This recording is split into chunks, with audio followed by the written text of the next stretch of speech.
everybody. I'm Michael Kithcart. Welcome to Champions of Risk, where we examine the many aspects of risk so that we can all move forward through uncertainty with more resilience and strength together. I have a very special guest today, Gaye Adams Massey. Gaye is the CEO of the YWCA in St. Paul, which is dedicated to eliminating racism, empowering women, and promoting peace, justice, freedom, and dignity for all. Gaye, thank you so much for taking time to talk with me today. I know we are going to cover a lot of subject ground today. And so I wanted to just take a step back and have you provide some context for all of us in terms of, how you got your start, because you went to Harvard Law School. And so I'm just curious, what did you want to do with your law degree back when you were graduating college? I mean, you have a doctorate in law. Well, first, let me just thank you for inviting me onto the podcast. I really appreciate the opportunity to be with you here today. When I I thought about becoming a lawyer pretty early on. I grew up pretty enamored of some of the lawyers I read about, Thurgood Marshall and his mentor, Charles Hamilton Houston, and Barbara Jordan. Those are the people that I really looked up to and wanted to emulate. When I went to law school, I had this vague idea of becoming maybe a civil rights lawyer. But I found early, I really didn't want to litigate. And I took a year off from law school when I met Marian Wright Edelman one summer. And so I spent a year working at the Children's Defense Fund in Washington, D.C., working for her. And that was really an amazing experience. I really enjoyed being part of a mission I believed in. And it really opened my eyes to the broad range of things that people with a law degree could do, both inside and outside of the profession. I ended up going back. I finished law school, but I decided I wanted to explore some other options. I practiced in several settings. And then when I found health law, I knew that's what I wanted to do. I really like I like the combination of policy and regulatory focus. And that at the time, there was a real effort going on to try to make the healthcare system work better for people, to provide different payment mechanisms and different ways people could access care. And it was just an exciting time in that field, and I really enjoyed it. So that's where I ended up focusing most of my legal practice. Yes, and in that corporate environment, right? I mean, you spent a lot of years, over a decade, with United Health Group in a variety of roles, including chief of staff on there. What was it about the corporate environment that you really connected with? I loved being part of a team of folks who were working toward a goal. When I practiced in a law firm first, and you were usually brought in to put out a fire, I really enjoyed in-house practice because you were part of the team and you were helping kind of shape the path so that there wouldn't be fires, and you were working toward a common goal with your colleagues. I had the fortune to work with some really smart people, and I learned a lot during my time at United. So it was a good experience for me. Yes, that's, I think you captured what a lot of people want to have, in a working environment. And so things were good, you enjoyed it, and yet you also decided to leave. So what made you make the leap from corporate to nonprofit? Well, by the time I left, I had been practicing law for a good while. and I'd done it in multiple settings. And I knew that I wanted to take on some new challenges and give back in a more direct way to my community. So as I thought about a change, my challenge was really figuring out what was the right setting where my skills could be of value. Um, you hear people say that after a corporate experience, working in a nonprofit is an easier path. And I knew that was just not right. And of course, my experience has proven that again. But when the opportunity to join YWCA St. Paul came along, I knew it was what I was looking for. It was an easy call.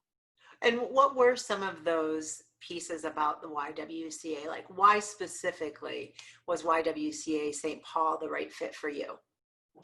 Most of all, it was the mission. You read it earlier, but the focus area on eliminating racism and empowering women, I just thought there couldn't be better work than that. And and I the agree. I hadn't known that much about YWCA St. Paul before I learned about it through this process.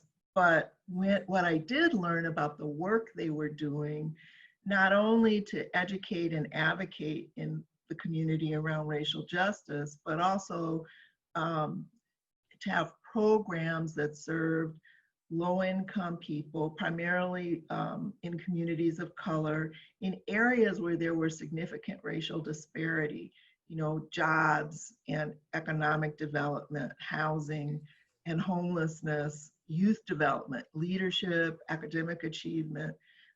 Those things are critically important in the community, and I was excited to be a part of that kind of work. That's big, important work to do. Yeah. And now you've been there about 5 years. Uh-huh. So what's become easier in some aspect and what's become harder because of our current environment since you started?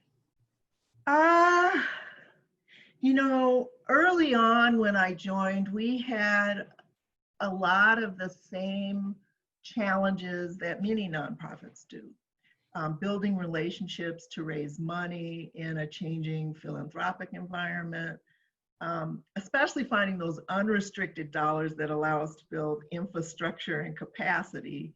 And also reevaluating and adjusting programs as community needs evolve, and always just trying to do more with less. We also had the challenge of trying to help people understand how the programs we were offering connected to this larger mission of eliminating racism. People saw the work as human services, social services work, and they weren't connecting the dots as to how systemic racism in our history and currently had helped shape the environments that led to the disparities we're struggling to overcome now. And so our work was both focused on advocating change to policies that contributed to disparity and helping individuals overcome the barriers that that were found in these areas of disparity. So helping communicate the work we do was a big challenge. That was kind of what I faced when I walked in the door. Now, we're living in a different moment. With the murder of George Floyd right here in Minneapolis, coming after a string of highly publicized killings, I'll just name Ahmaud Arbery and Breonna Taylor, just to name two. And then the protests demanding police reform and broader racial justice, in housing, education, healthcare, criminal justice. There's just suddenly more attention and focus on the work that we've been doing since 1907. But now the challenge is, how do we sustain this focus and momentum for change? How do we actually achieve meaningful reform and change that really remediates centuries of racism and helps us as a nation confront this legacy and deal with it? Even more basic than that, how do we help people do the hard work of understanding a history they've really never been taught? how do we help them confront uncomfortable truth and stay in uncomfortable conversation with people who've experienced America in a very different way than they have, so that they can do this long-term work of achieving racial justice in our country. And then we've got to do this in the midst of a pandemic, which is also highlighting disparities in a very painful way, and an economic recession. So this is what we're focused on now, and it's very clear this is a marathon, not a race, and we've got to help people sustain for that long-term work. With all of the hard things that are going on right now, right? It's not just about systemic racism.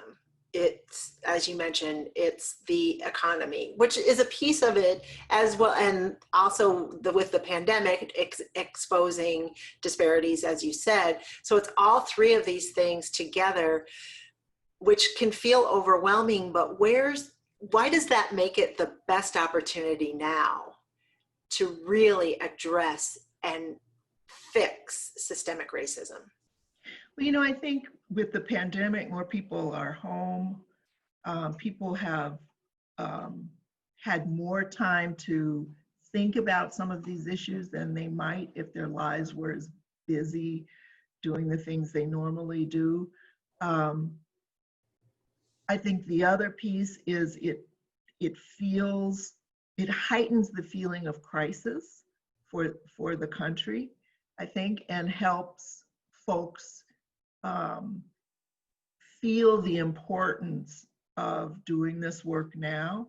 I think the fact that we saw such big protests here around the country and even around the world in the middle of a pandemic, that people were willing to do that, shows again how much need there is for this work.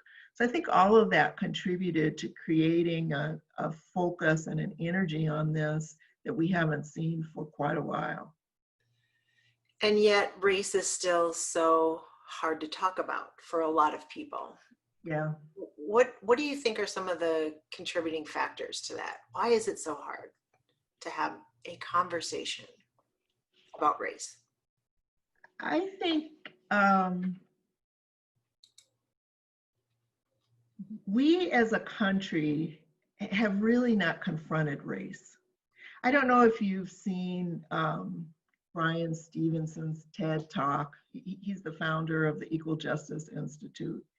And he talks about how the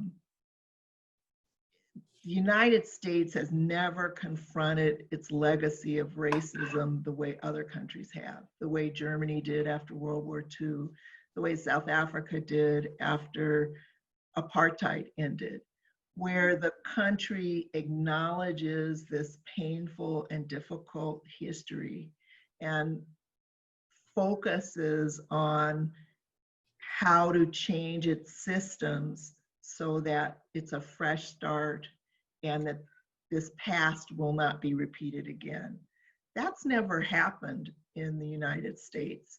So we've grown up, all of us, in a country where we fight about even what our history is, because it's been taught one way in the schools, but experienced very differently than the way it's taught by many in communities of color. You see this fight playing out right now around the Confederate monuments and statues. I see that as a fight about what our history is and who we honor, what our values are. And I think because we've never done that work, and we still have such racism as a part of the experience of so many people in our country, even people of goodwill who want to have these conversations worry about saying the wrong thing, worry about feeling guilt or discomfort in those conversations, like they're being blamed for this history. And it just makes it really hard to have those conversations. I think the other thing is we don't have shared language to communicate easily about issues of race. And those are the kinds of things you have to develop so you can have those conversations and you can work together for change. Yes. Do you think that at this stage, for the hundreds and hundreds of years that racial inequities have taken place, that since, America was built on racial disparities, do you think that we could do something like a Truth and Reconciliation like South Africa did?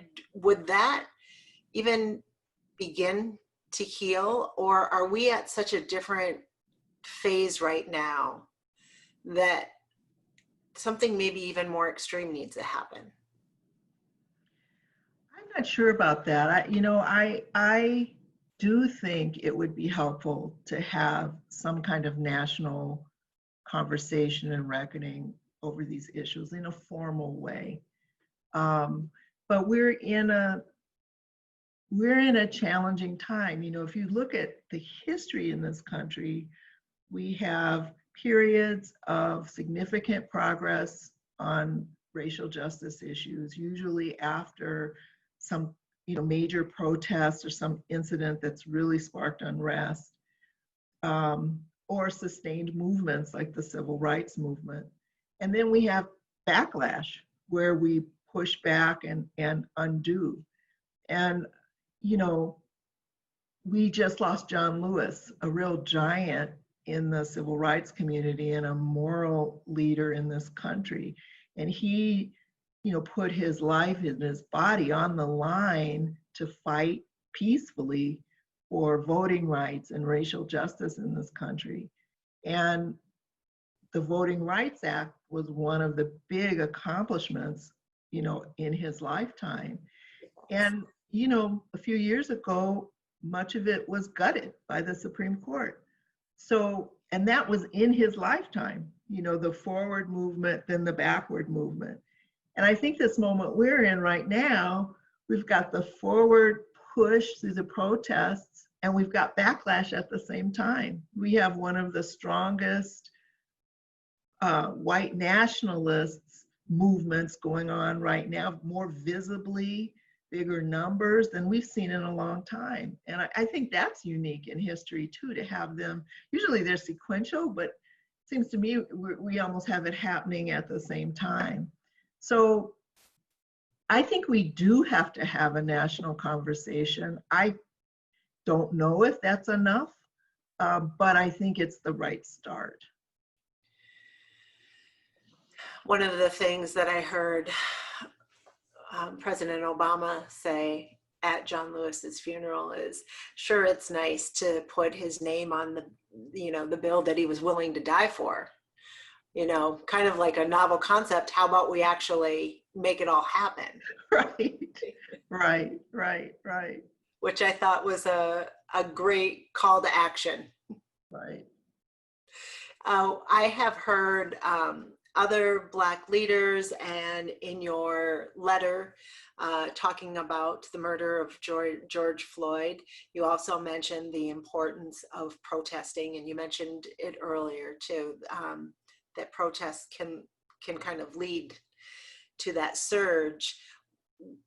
We're also now a couple months past the murder of George Floyd, and hundreds of other Black men have been killed by police since then. How, have we let our foot off the gas already? And what's the role of protests to keep that foot on the gas so that we continue to move forward and make progress? I think protest is really important. That was one of the things I was trying to convey in that letter. I think protest focuses attention. It raises pressure. But I don't think protest by itself is enough. I think we have to play both an inside and an outside game. I think I think that's the only way to get the kind of, to get the demands for racial justice translated into legislation or policy change or other kinds of activity that really changes what racial justice looks like in this country. So I think the protests are important, peaceful protests, and I think we've got to be grateful to the young people who have really led this effort and who broaden the demand beyond police brutality and criminal justice reform to broader issues of racial justice in the country. I really think we've got to be grateful that they have continued to push in this way, but we have to push from every vantage point. Protests alone won't be enough to make all the change we need. Mm-hmm. And so when, leading YWCA and really having that mission of eliminating racism, what does a role in a nonprofit like of yours serve in as a piece of that overall strategy to eliminate racism? Well, different organizations tackle it in different ways. And I think we need everybody coming at this from as many vantage points as they can. The way we do it at YWCA St. Paul, we really have a dual focus. We really do racial justice work in community with a focus on education and advocacy. The education piece is really geared to help people connect the dots. Most people weren't taught the history of racism in America in school, so they don't see the connection between government policy and why certain challenges exist for communities of color, for example. People don't know that long history of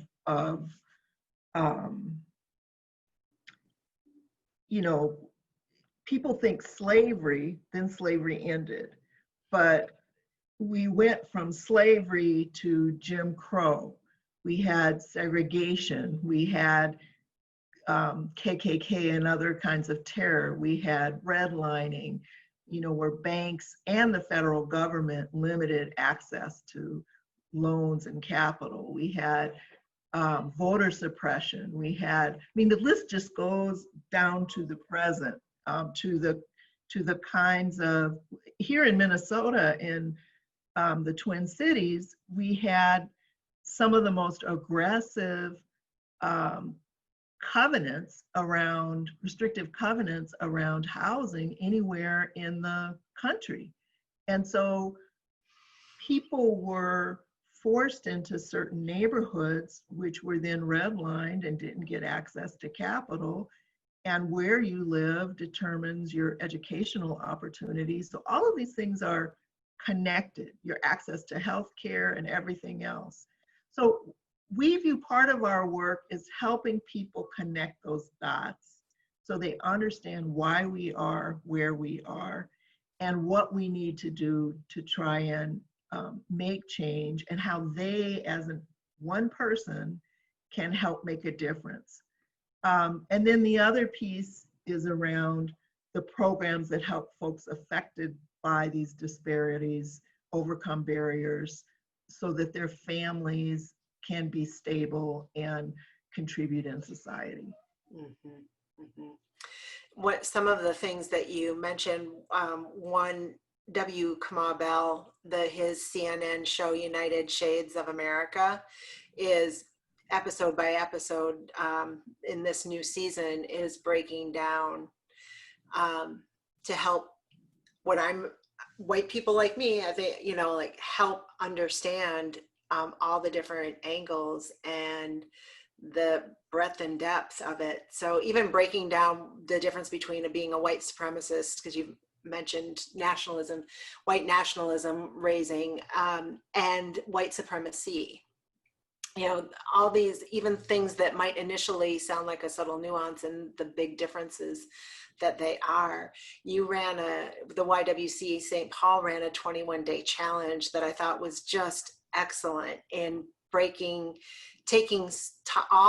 many topics, right, that contribute to racial injustice and social injustices too. Is that something that you will continue to do? Like, if people are just hearing about the 21-day challenge now, could they activate that, or will you be running it again in the fall? Right now, the material is accessible on our website, but we will be running it again. We're going to update it on a regular basis, and we'll be running it for groups. I think one of the advantages of doing it the way we did is a group of people, small or large, can decide to do it together, and then they're reading the same content at the same time and can talk about it, you know, what they're learning, what their reflections on it are. The other piece of the challenge is suggestions on ways to take action, and they can hold each other accountable for trying to move forward and take that new knowledge to make a difference. So yeah, we're going to try and make it available to folks in as many ways as we can. Yeah, I love that, and I love the action piece too. So I can see the power of the group, because holding each other accountable increases the likelihood that change will happen. There have recently you did a panel discussion where you had a number of experts on the panel talking about race reform around police, and the conversation around, yes, for white people, like, we need allies, but then one gentleman said what we really need are advocates, like more so than allies. And then in a Champions of Risk podcast recording that I did last week, a coworker said what we need, a Black coworker said that what we need out of white people are accomplices. So I'm curious. Sorry that took me a long moment, but you know, allies, advocates, accomplices. If you bring people together, you're going to get different opinions. What's the most action-oriented one? Well, you know, I think allies is a word I tend not to use as much. I mean, and I'll tell you why. I think one of the challenges we have as a country is for folks not to see racial injustice as a problem that Black people and other people of color need to solve. I mean, that it's their problem. It's a problem for our nation. And when we're more fair, more just, when we live up to our vision of ourselves in a real way, that's a benefit to every American, not just those who are suffering from racial injustice now. So I think this is a job for all of us. And I think racism in particular is something that benefits from white leadership in terms of challenging racism when it appears in interactions or policy. So I don't want to argue about semantics, really, because I think, you know, we may be defining similar things, in using different words for similar things, but I think it's really important for everybody to view this as their fight to make this country live up to its ideal, and, you know, that it isn't somebody else's problem, even if you're kind of a beneficiary of the way the status quo works right now, you still benefit when this country is more just for all of its citizens. So that's what I'd say there. I love that. That moves to action. What you just said of like we all, and in theory, like we all like to think that, but I think the reality is that I think a lot of white people say, yes, that's true. And then we stay right in our own little circle, which if we look around us, tends to still look a whole lot like us. Yeah. And I'm curious, like, what is the risk if we do not tackle, face, address, and fix and eliminate racism now? What's the risk? You know, I think I worry about that a lot. I really worry for our democracy. You know, we have a population whose demographics are changing pretty rapidly. We have record economic inequality right now. We have what I view as some pretty open efforts to suppress the vote going on. I think, you know, these are all and kind of outside of the issue of racial justice, we have other things going on that really undermine people's belief in government, in institutions, in really the pillars of our democracy. The media, you know, there's a list. And I worry that if we cling to a notion of what this country is that doesn't fairly include all of its people, while we're also facing all these other challenges, that we could find ourselves in a bad place. You know, I worry about this a lot. I'm not expecting that things are going to change overnight. I mean, we've had centuries of very, very slow progress on this, and I'm not expecting that suddenly this is going to be a fast train. But if we don't focus on these issues and address them, if we continue to let them tear us apart, that's going to have profound implications for our democracy going forward, especially as our population changes. So I just think we all ought to be very focused on that, and because I think we all want America to be the ideal that we kind of grew up being taught, you know, as the place of opportunity where people could build a life, live this American dream, and that it's a place of equal justice, you know, blind justice. We need to make those things true for everybody who's here. Yes. Yes, we do. One of the, again, on the panel that you had, there was a comment that was made that white people need to change the laws, black people didn't create them.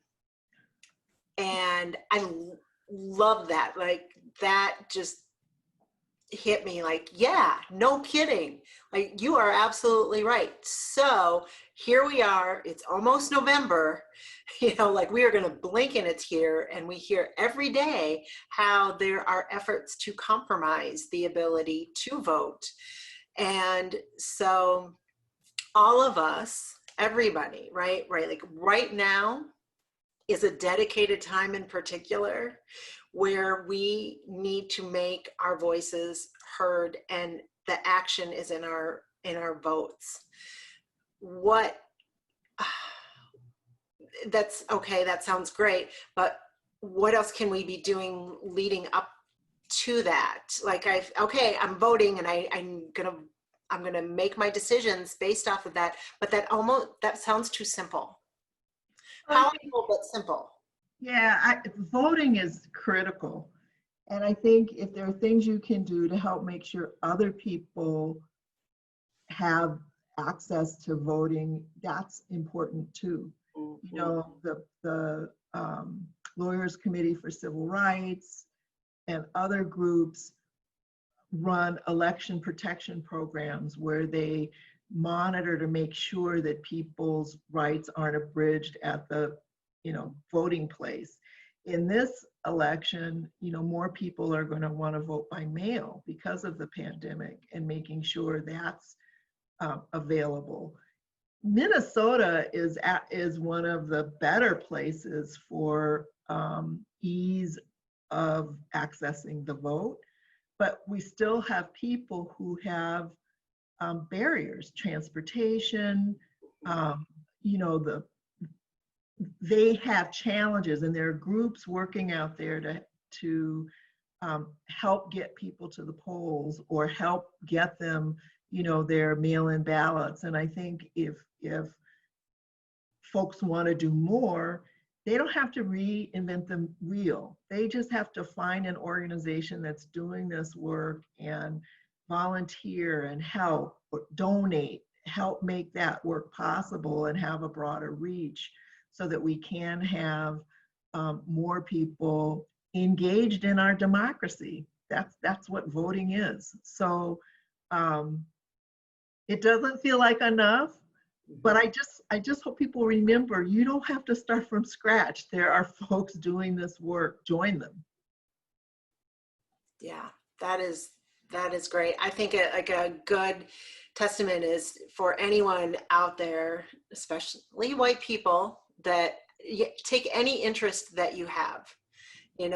There is an organization out there that is addressing that interest that you have specifically for people of color. And so that would be like an easy way for you just to go and find an organization and participate. I love the not reinventing the wheel. I do think you have to educate yourself too, so that when you're in settings, you can ask the right questions and really understand what change needs to happen to improve racial justice in this country. So those two things together, educate and then take action through some organization that is doing the work. I want to ask a hard question. Okay. What is the risk of being Black in America right now?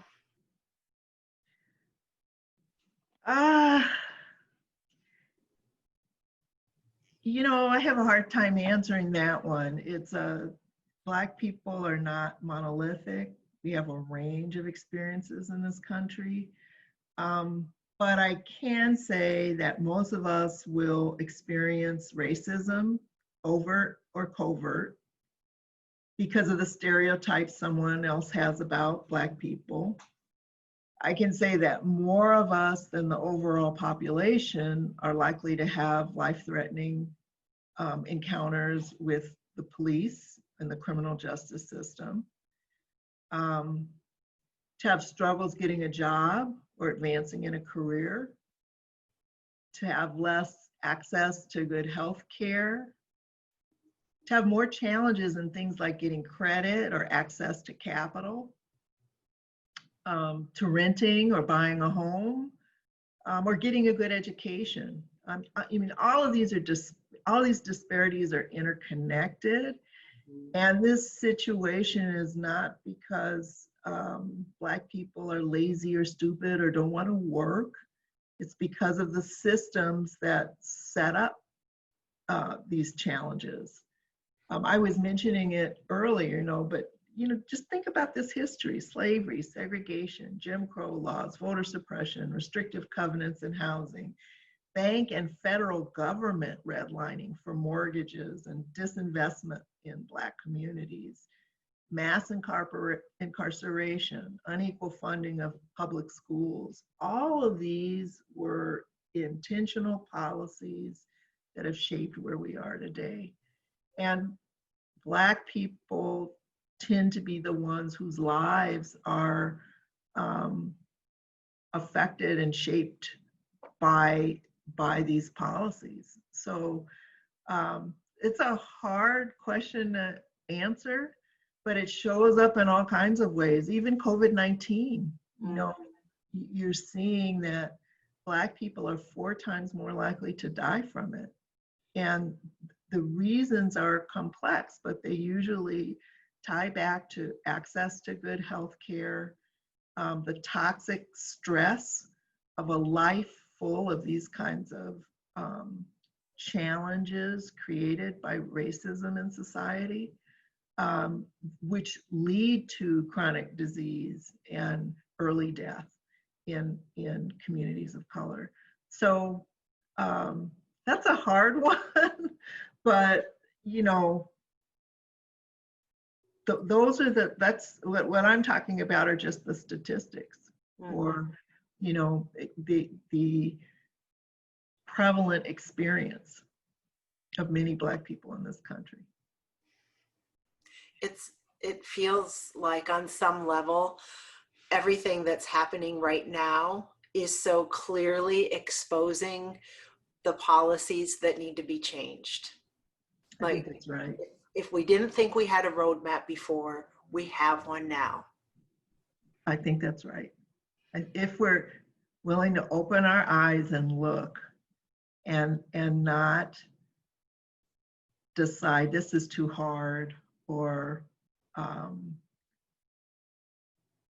you know, I've got to get my life back to normal now and I'm not going to deal with this anymore. We've got to stay engaged and sustain the effort on this for our own good, for society's good, and for the world we want to leave to our kids. And we white people need to be more aware about the privilege of opting out and stop opting out. We need to stay. I think that's right. I think that's right. With everything that we covered, what gives you hope? Well, you know, I have to hang on to hope to stay in this work and just in life. I mean, I tend to be an optimistic person, realistic, but still optimistic that people can change, and I see examples of it all the time, and people who commit themselves to do hard things because they know it's important. And you know, our country was gifted with someone like John Lewis, who was just a beacon of light in his life. You know, I don't know that all of us could say we would remain as committed to peace, as committed to brotherhood, as committed to love as the right path, having taken the kind of beatings he did. You know, arrested 45 times.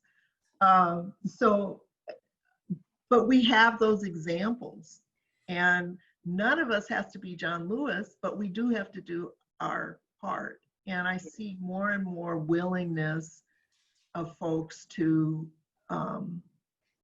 learn and try to acknowledge how their own lives have been shaped by racist thinking and make change. And that's very encouraging to me. I think we can get there. I do too. One of my favorite John Lewis quotes is, "Find a way to get in the way." And that's what we need right now. Good trouble, right? That's right. Take some good trouble. Gaye, thank you so much for taking time to talk with me today. It is a conversation I would like us to continue to have at another time. In the show notes, I will make sure to put some links to resources, certainly for the WYCA, YWCA St. Paul, and also some of the reference points that we had throughout the conversation. And I look forward to continuing the conversation. I appreciate not only your time, but the leadership that you are sharing and exhibiting during this time. So thank you, Michael. It's really been a pleasure talking to you today. I'll look forward to continuing our conversation. great. Thank you. Thanks.